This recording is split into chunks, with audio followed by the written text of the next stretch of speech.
Bonjour à tous, j'espère que vous allez bien. Aujourd'hui, une nouvelle vidéo pour vous montrer le montage de la boîte à gants d'une Citroën C1. Alors à la base, je cherchais un contour pour ma deuxième C1 qui est une essence, parce que j'ai pas de contour dessus. Malheureusement, j'ai pas trouvé. J'en avais trouvé un contour, mais c'était un contour pour un moteur diesel. Donc il allait que jusqu'à 6000 tours, alors qu'un essence il va jusqu'à 8000.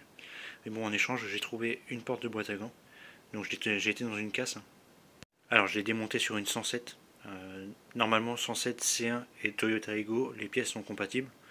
Voilà, c'était sur une 107, donc normalement ça devrait aller. Donc nous avons ici la boîte à gants, voilà, avec la petite poignée. Hop. Nous avons ici un espace pour les gobelets, puis là pour un porte-carte je pense.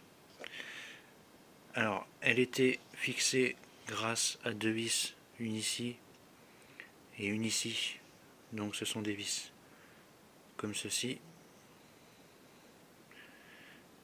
Hop. Et sur le côté, ici nous avions un petit câble en plastique pour la maintenir. Il y avait un trou de percée sur la 107 où j'ai été. Sur la 107 où j'ai récupéré la boîte à gants, il y avait un trou de percée sur le côté. Voilà, et c'était maintenu par une toute petite vis comme ça. Donc pour le montage, on va avoir besoin d'un cliquet. Voilà, donc peu importe. Hein. Là c'est un truc qui est vieux comme érode. Et d'un embout en étoile. On se retrouve de suite à la voiture. Alors nous revoilà à bord de la voiture. Donc voilà, avec les tapis que j'avais installés la dernière fois dans la dernière vidéo. Voilà, au passage, hein, qui sont nickel. Voilà, donc tapis acheté chez Lidl à 5,99 la pièce, si je dis pas de bêtises. Donc dans la boîte à gants, on a, alors je sais pas si on verra, mais il y a deux.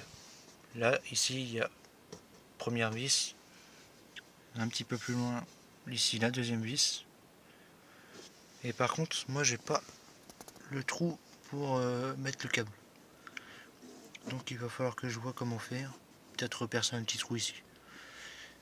Et au-dessus, nous avons là, je sais pas si on verra bien parce que j'ai pas un éclairage de ouf. Est-ce que j'ai...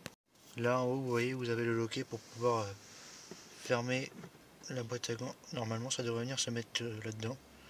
Voilà. Et puis là, nous avons du coup, je sais pas si on les verra, là, nous avons ici la première vis et un peu plus loin, hop, hop, hop, hop, hop. Ici, la deuxième vis.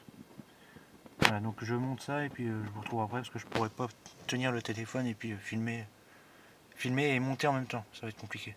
A tout de suite.